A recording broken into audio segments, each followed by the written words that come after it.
Starfield in 2024 is embarrassing. So nothing really has changed since 2023. Bethesda's Starfield is an interesting beast. I say that because at launch, the game was met to overwhelmingly positive reviews. They flaunted having like 10 million players within the first couple of days. 10 million players in the first couple of days, while the game is literally for free if you have an Xbox Game Pass. That is not a good number. But since then, it just feels like with each passing week, month, the impressions on this game have gone from, yeah, this is a pretty decent experience, to, yeah, this is actually just not good enough and it's really bad.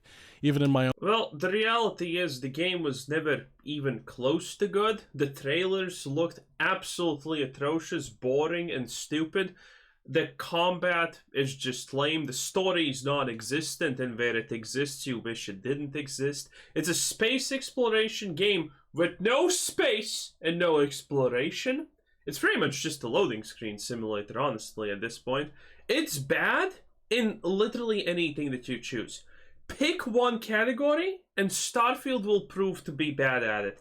The only reason there was a positive reception of it at the start, which is, by the way, not even true, is the fact that, well, games journalists gave it a 10 out of 10, because if you don't give it a 10 out of 10, guess what? You don't get the next copy of the Bethesda game. Anyone who doesn't give Bethesda a 9 or 10 out of 10 is risking not getting the new Bethesda game when it launches. And as journalists, you kind of want that. That's called, by the way, blackmail and or extortion, if you're wondering. Not good. And, well, the Bethesda fanboys are going to call anything Bethesda really good, and that's pretty much where all the positivity came from for the game. It's not real, it's just a bunch of fanboys and people who are afraid to say otherwise. Every normal person plays Starfield, roughly gets in 2 or 4 hours in, and says, yeah, I can't. This is just pain, not actual enjoyment. This is pain. My own review of the game at launch, I played about 100 hours before launch day, got a code, not from Bethesda, just fortunate to have some connections, but I thought it was pretty good. I just didn't feel like it was... I think we saw it, and yeah, and no, it was still bad. Was good enough in the year of 2024. And that's kind of the big problem I've had with Bethesda the last half decade, or actually the last decade since Skyrim, is the fact... Look at all these crazy people. This is just so uncanny. The fact that a lot of these Bethesda games just don't feel modern. They feel very dated, and the excuses a lot of people use, especially those that love Fallout and the Elder Scrolls, is saying that, well, this is just how Bethesda games are. And I just don't feel like that's an excuse that... Yeah, that's a great excuse. What can I say? Hey, don't rate this game like normal. This is a special game, okay? You see, it's wearing the special helmet, so it doesn't off itself by accident by hitting, a sharp corner or something. Okay? That's not good. That's not a good way to rate things. When I'm playing a Bethesda game and you're telling me, oh, no. You can't compare this game to anything else. It's a Bethesda game, so you need to compare it to Bethesda titles. You just lost me.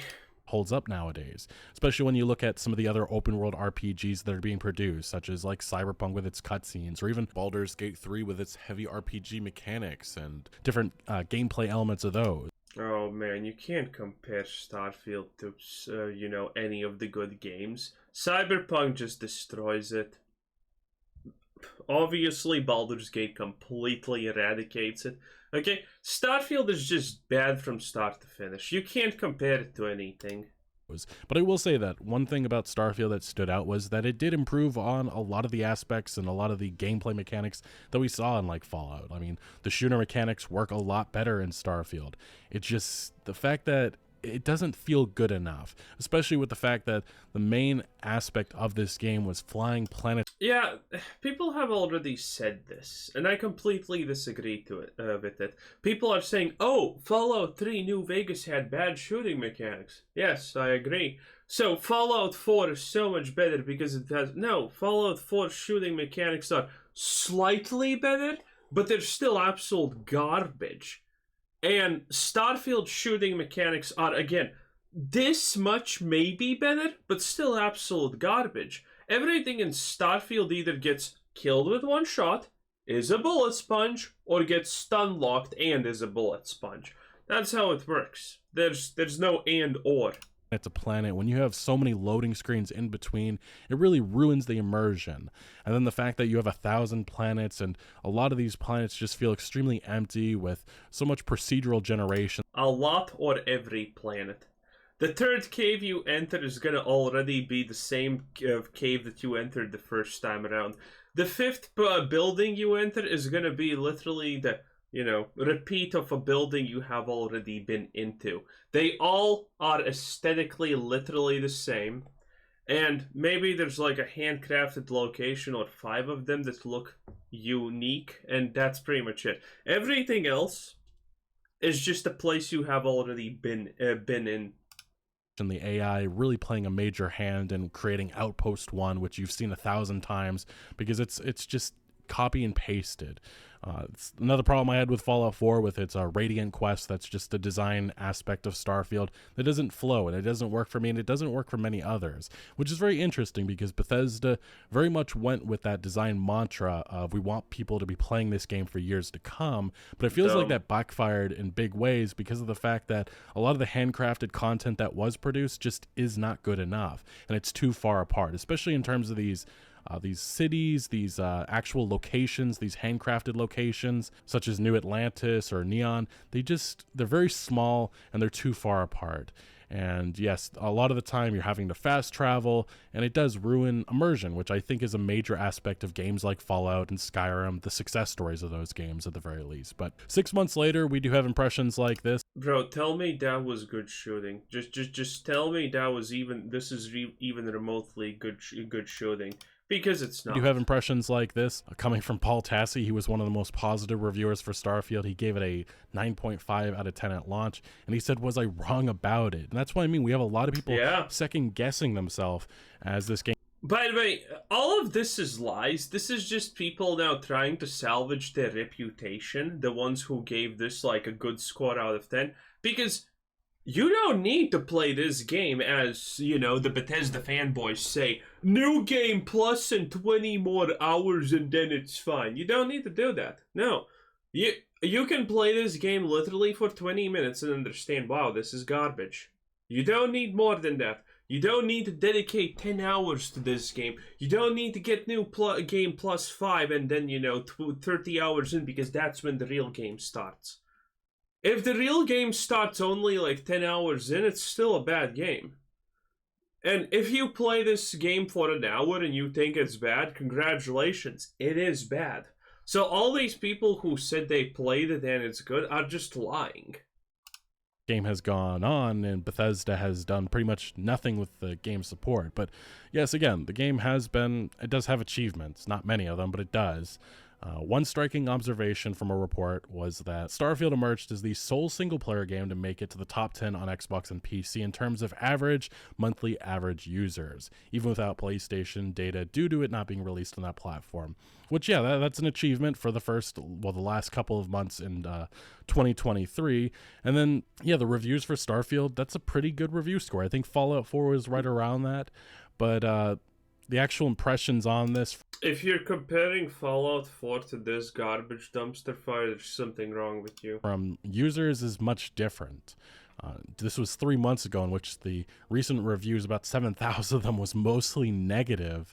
And then even if you check it... Yeah, I have talked about this already. And this is never going to change. You cannot change the core of Starfield. There's no weapon you can add. There's no way you can change all the dialogue. You know what's the worst part about Starfield? The dialogue.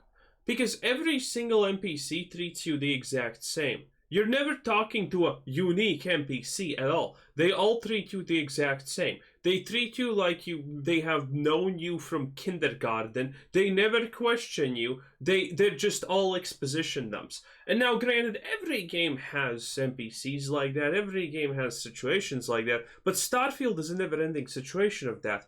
You talk with an NPC, guess what? They're gonna treat you instantaneously like you're a brother from another mother, and that's kind of it. It's just lame, it's dumb. You can't fix that.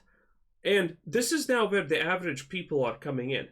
The first wave was the Bethesda fanboys. You know, they won 30,000 uploads because it's the best thing ever. Bethesda fanboys are a real thing, and they're really annoying.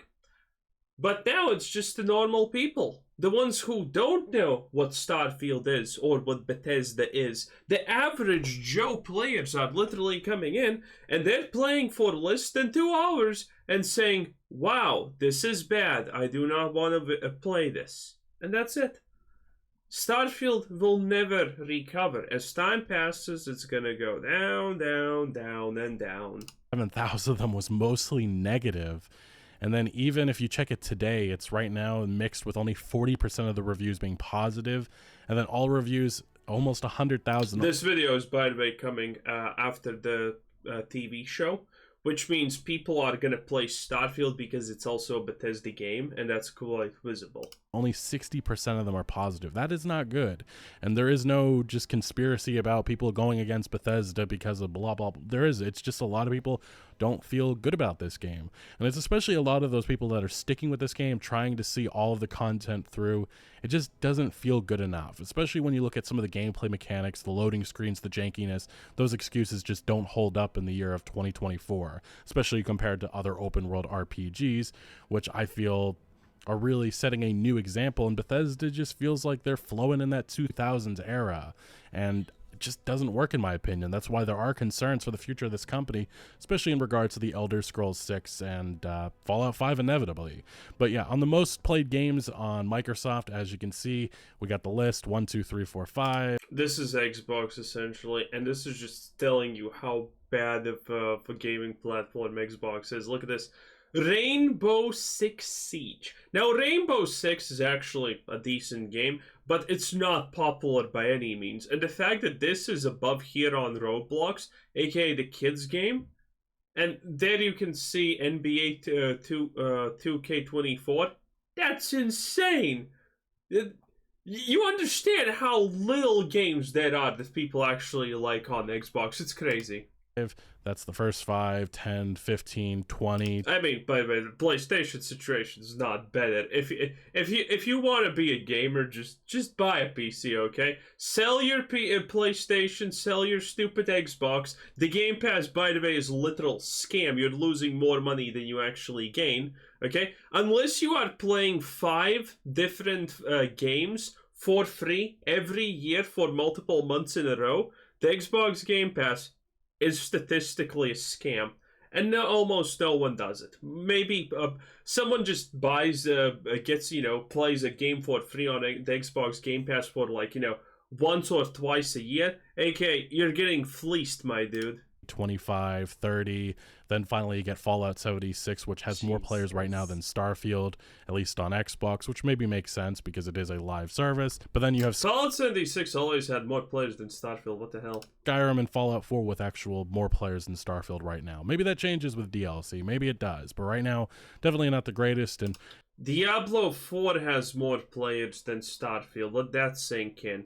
Actually, Diablo is uniformly considered one of the worst games ever. If you check the Steam charts, right now the game only has about 5,000 players actively playing the game, and it continues to drop with each passing month. Which isn't up, by the way, still. If you compare it to Cyberpunk 2077, a game that was mired in so much controversy at launch, and it was also a new IP, or mostly a new IP to the gaming industry, it never dropped under 15,000 players. So again, that game had a lot. Wow, that's actually impressive. A lot more anticipation, a lot more hype behind it, but it also had probably it is the biggest launch disaster ever. So I just find that interesting.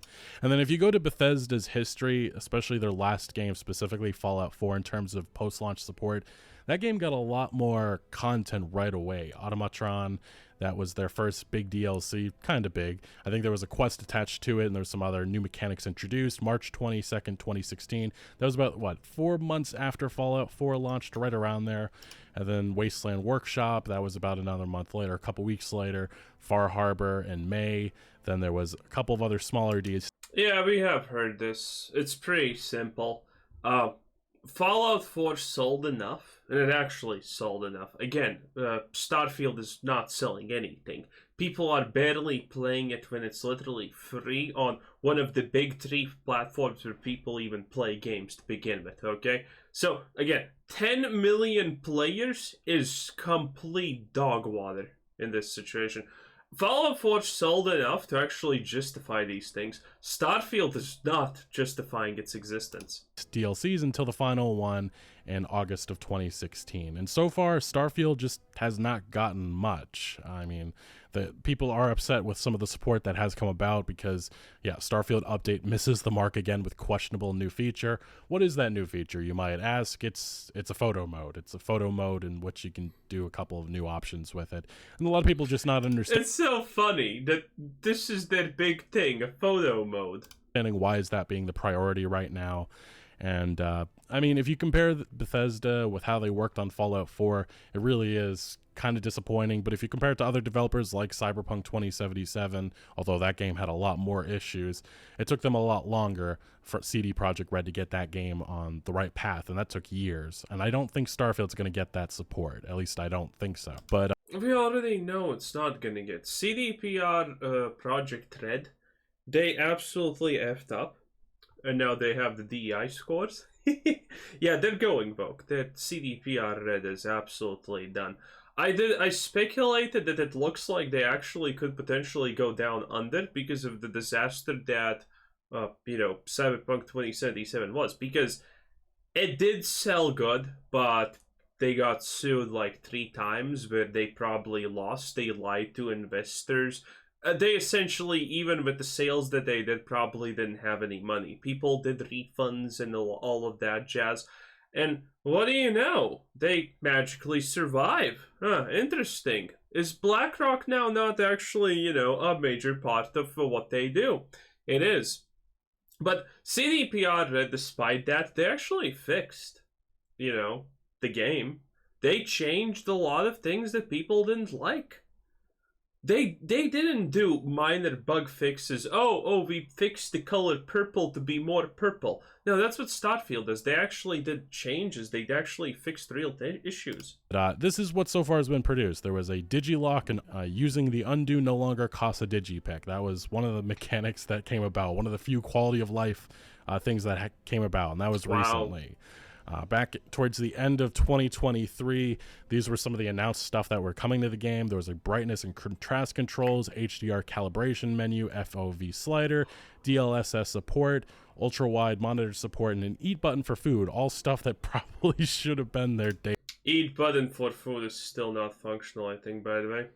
And maps for cities, still not even there. Day one. Furthermore, they also had their biggest update yet in January. It was just bug fixes and improvements. Nothing really notable about that.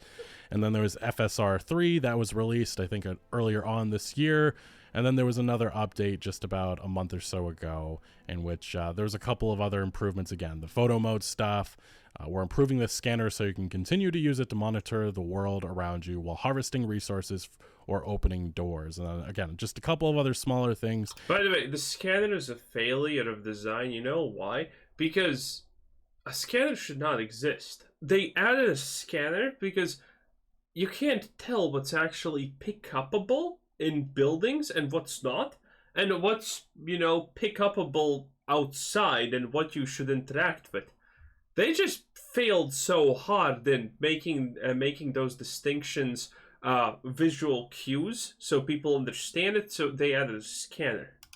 Nice to see them quality of life improvements, but people are looking for things that are more substantial, and Bethesda has teased some of that in the past. I mean, they talked about towards the end of 2023 having city maps and new ways of traveling coming to Starfield, but it's been 4 months now, 5 months actually, and nothing has been announced at all by Bethesda. If you actually go down here specifically, I believe they mentioned at some point that there was going to be new update. Yeah, here it is. It says, the studio said that going forward, it aims to roll out significant new features and fixes every 6 weeks or so. I think we probably should have followed up that with asking. They also claim to still have 200 people working on Starfield. And again, we need 4 months to implement an FOV slider. 4 months with 200 plus people still technically working on the game. How? Bethesda, when did they plan for this to happen? Maybe that's sometime this summer, but so far there's just been no communication at all from Bethesda. I think that's another reason why players are so upset with them. It's just there's no communication at all with the direction of Starfield. Obviously, we know that a major DLC is on the way with Shattered Spaces. Again, I assume that'll probably be coming later in the year, but hey, maybe there's going to be a huge new collection of features, new ways to... By the way, one of the things that I was actually excited about in Starfield was the new speech check system. I thought that this is going to be great because essentially this is just human manipulation, you know? You're supposed to listen and talk to the NPC, and they explain things, and then from what they are talking about, you need to pick the right choices to manipulate them based on their personality. Well, guess what? None of that works like that. Okay, you can find a NPC that says that killing everyone is cool, and then you can tell them killing everyone is cool, and they will disagree with you because all of this doesn't matter. It's just a dice roll. The NPC's personality completely doesn't matter when doing speech checks. It's just a dice roll. Do you get do you get the plot? Do you get a positive outcome or negative? No matter what you say. Man, this is crazy. To go about the game, there is a lot more developers still working on the game for what it's worth. Bethesda has said, this was again 4 or 5 months ago, but yeah, 250 Bethesda devs are still working on the game, so I imagine they're working on some cool new stuff. It's 200. Are they going to totally transform the game? It remains to be seen. But again, things have been fractured in terms of the gaming community with Starfield. These are some of the examples. Starfield Together will no longer... Oh yeah, this is a classic. Modders just literally gave up at Starfield. Todd Howard said, Starfield is the best moddable game ever. We made it specifically for modders. And then the modders just came out and said, yeah, all of that is blatant lie, Toddy boy. So, there you kind of go. It's honestly hilarious. Be developed by the same modders that made Skyrim Together. This is a big story a while ago, but pretty much just is this just a recount of stuff that happens? I want to see what is this on, which is again a problem for Bethesda. But yeah, this is another aspect that I just find absolutely insane that it was launched this way and it still has not been fixed. Skyrim. Oh, this is the maps. Yeah, Starfield doesn't have maps. Maybe 2 years in, we're gonna get maps. Who honestly knows at this point? It's kind of hilarious, honestly. Because of the fact of how bad most of their games have released. But, yeah, then people have been... Oh, these are the bugs. Yeah, Starfield is called the least buggy Bethesda game, which again is literally just, okay, Starfield, here's your special helmet, but remember, from all the kids that hit their heads on corners and off themselves by accident, you're the best because you hit your head the least. God, it's stupid. Been bringing up for a while now just the flaws with the experience. The game lacks a lot of evil companions, and it doesn't have a single evil companion. What do you mean it lacks for evil companions? All the companions are literally, by the way, the exact same template. They're all lawful good. There is not a single companion in this game that is not lawful good. It's crazy.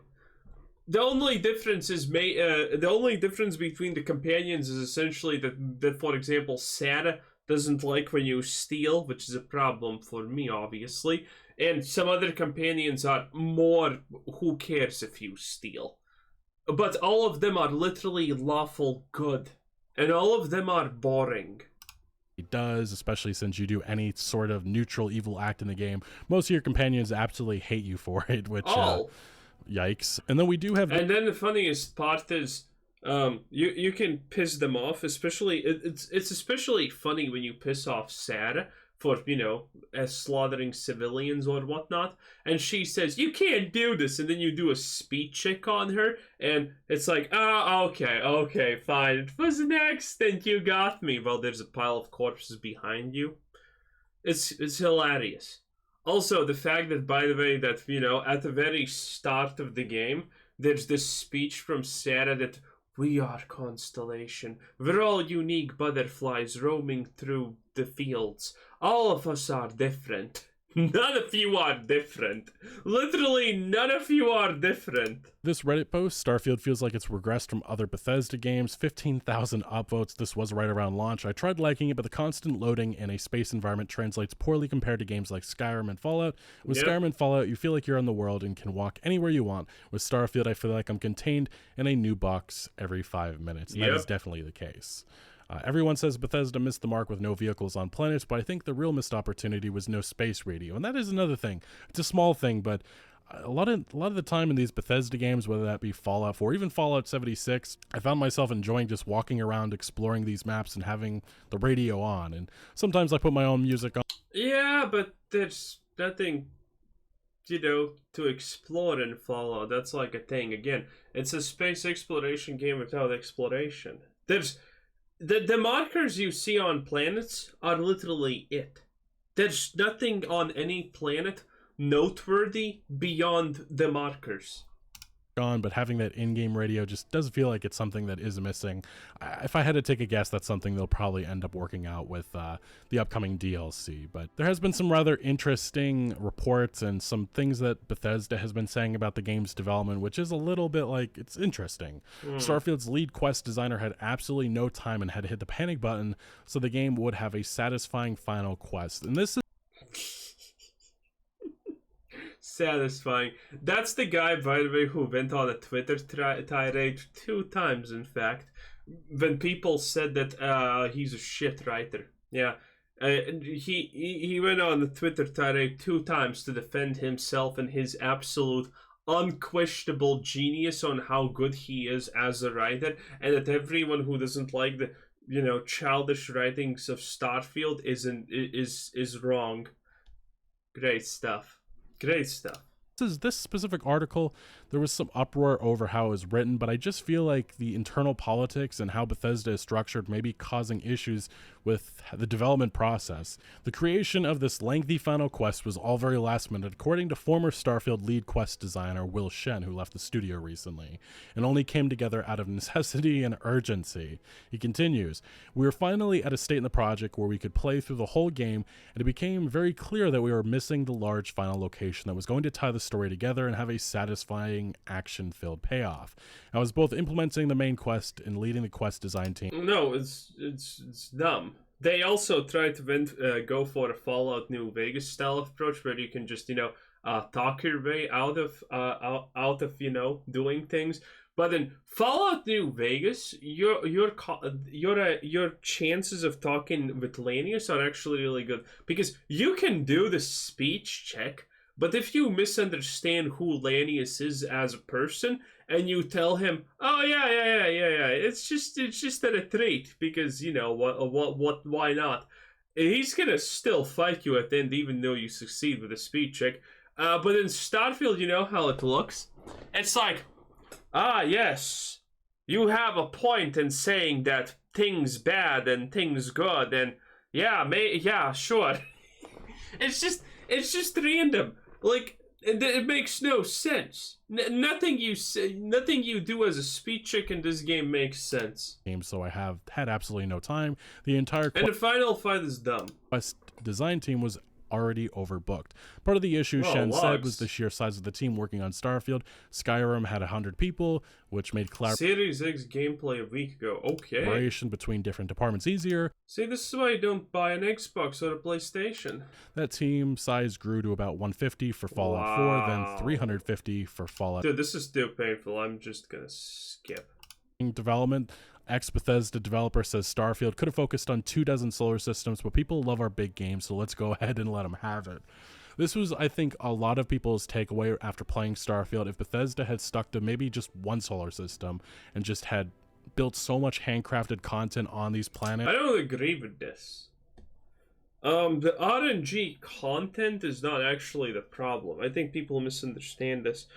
The fact that all the 10,000 planets that they have look the same, feel the same, and by the way are the same if you haven't figured it out already, is Bethesda already failing. Like, Bethesda has 5 or 6 handcrafted locations that are technically cooler than everything else you see, but you encounter one of these handcrafted locations like once every 10 or 20 hours of gameplay or something. It's not even close to actually being feasible.